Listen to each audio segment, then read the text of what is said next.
Oi, pessoal. Vimos então a importância aqui da gênese dos deuses na formação do conceito de justiça e veremos um pouquinho então sobre a evolução da estrutura de pensamento aqui ainda nesse período da Grécia Antiga. Estou falando aqui de uma época de aproximadamente século VI antes de Cristo, onde o pensamento mítico começa a se desmembrar, dando origem então ao pensamento racional. Trata-se de um ramo da filosofia que analisa então de forma sistemática premissas e conclusões, causas e efeitos, estudando problemas para encontrar soluções. Trata-se de uma forma de pensamento por observação, por lógica. Uma nova forma de reflexão, então, inteiramente positiva. O que se diz quando se fala de algo positivo? É algo empírico, é algo que pode ser observado, que pode ser testado. A gente está falando aqui de uma filosofia que se volta aos elementos da natureza.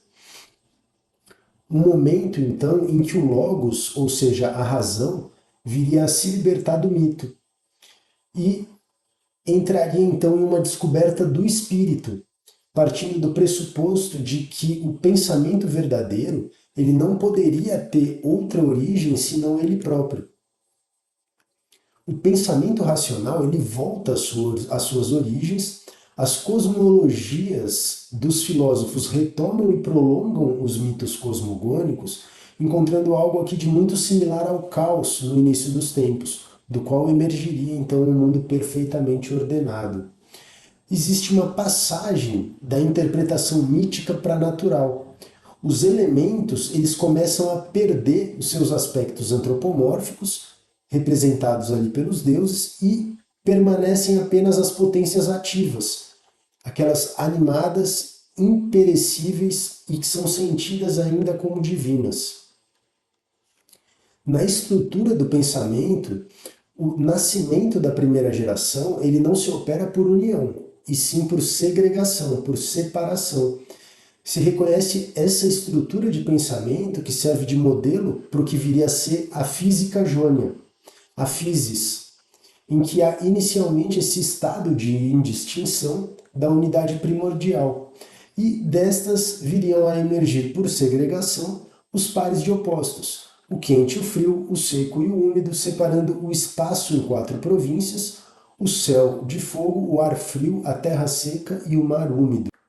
Veja que a gente tem aquele entendimento de que os elementos da natureza seriam ali terra, fogo, água e ar. Em uma evolução, se a gente transporta isso para os dias de hoje, a gente continuaria tendo 4 principais forças na natureza, que seriam ali a força nuclear fraca, a força nuclear forte, o eletromagnetismo e a gravidade. A gente vai estudar isso ainda mais para frente, mas perceba que há uma evolução e um salto aqui dos deuses para os elementos e esse outro salto dos elementos para as forças conhecidas na natureza hoje, pela nossa ciência, pela nossa física atual. Na Physis, a gente ainda tinha esse resquício aqui da cosmogonia, né, da gênese dos deuses, da separação dos opostos. E entre esses opostos haveria então união e interferência, seguindo um ciclo que se renovaria indefinidamente. Mais um avanço agora surge realmente a physis e a cosmologia dos jônios. Pelo espírito positivo, esse espírito de observação, de constatação natural, observa-se que a natureza é separada do seu elemento mítico. Ela passa então a ser objeto de discussão racional. A physis dos jônios e a sua cosmologia modificam a linguagem e o próprio conteúdo das narrativas antigas mitológicas. Os nascimentos sucessivos passam a ser substituídos pelos princípios primeiros, que são constitutivos do ser, trazendo então à realidade um questionamento sobre o que de fato é estável, permanente, idêntico e inalterável no mundo observável. E aqui a gente tem uma ruptura a partir de um determinado momento, é submetido a uma crítica que não deixa qualquer tipo de espaço para o mito. O seu domínio, então, ele se torna preciso e delimitado como uma espécie de mecanismo, tá? Dispensando, então, essas forças divinas, que passam a ser vistas como forças naturais, tá? Então, os raios e os relâmpagos deixam de ser uma demonstração de poder de Zeus e passam a se tornar fenômenos meteorológicos. As marés também deixam de ser atribuídas como o poder de Poseidon e passam a ser entendidas como fruto do movimento do planeta Terra. Aqui nós temos um momento em que a física jônia ela se une a uma corrente de pensamento diferente e, em alguns aspectos, oposta àquela que então era vigente, reforçando duas diferentes formas de filosofia. O pensamento racional positivo, que é esse de que estamos falando até o momento, e o abstrato.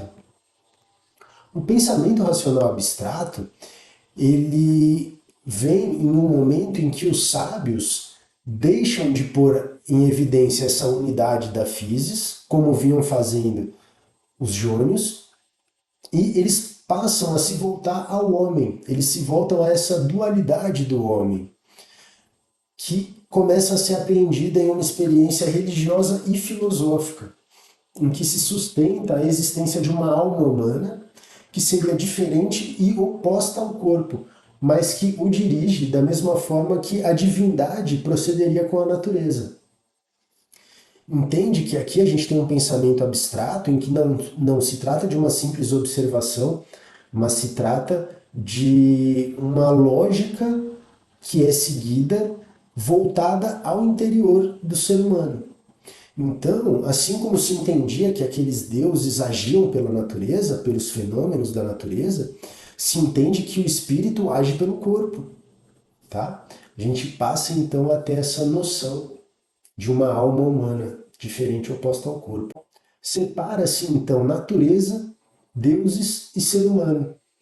Ou seja, a gente passa a ter aqui uma física voltada à natureza, você passa a ter uma espécie de teologia, uma religião voltada aos deuses, e você passa a ter uma filosofia voltada ao ser humano, que é o pensamento racional abstrato. Que essa divisão se torna então condição primeira para o pensamento racional. Muitas vezes, quando a gente trabalha com esses ramos do conhecimento, a gente encontra uma certa confusão. Por exemplo, nós podemos ter a filosofia natural e a filosofia racional, que seriam equiparadas aqui ao pensamento racional positivo e ao pensamento racional abstrato. Isaac Newton, por exemplo, no seu livro mais famoso, chama Princípios da Filosofia Natural. É onde ele descreve ali as principais leis que regem o universo. Da mesma forma, a cadeira que ele ocupava, onde ele lecionava, ele era professor de filosofia natural. Não existia esse termo física, né? Não se dizia que Isaac Newton ensinava física, ele ensinava filosofia natural. Então a gente tem aqui várias nomenclaturas e destinadas muitas vezes ao mesmo ramo do conhecimento, em períodos históricos diferentes, tá bom? Há uma ruptura então com o mito no momento em que a filosofia assume duas grandes transformações mentais, um pensamento positivo e um pensamento abstrato.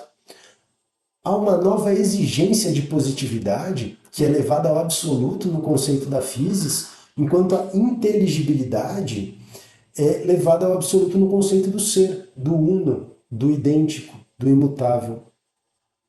Entre essas duas exigências está a marca de uma ruptura decisiva com o mito. Então o pensamento racional passa por diversos sistemas em uma dialética cujo movimento gera a própria história da filosofia. E isso vai evoluindo com o passar do tempo, vai tomando diferentes formas e avança como um todo. No próximo vídeo nós veremos aqui como que isso repercutiu em uma revolução na estrutura da religião grega. Tá bom? Agradeço demais pela atenção e até o próximo vídeo.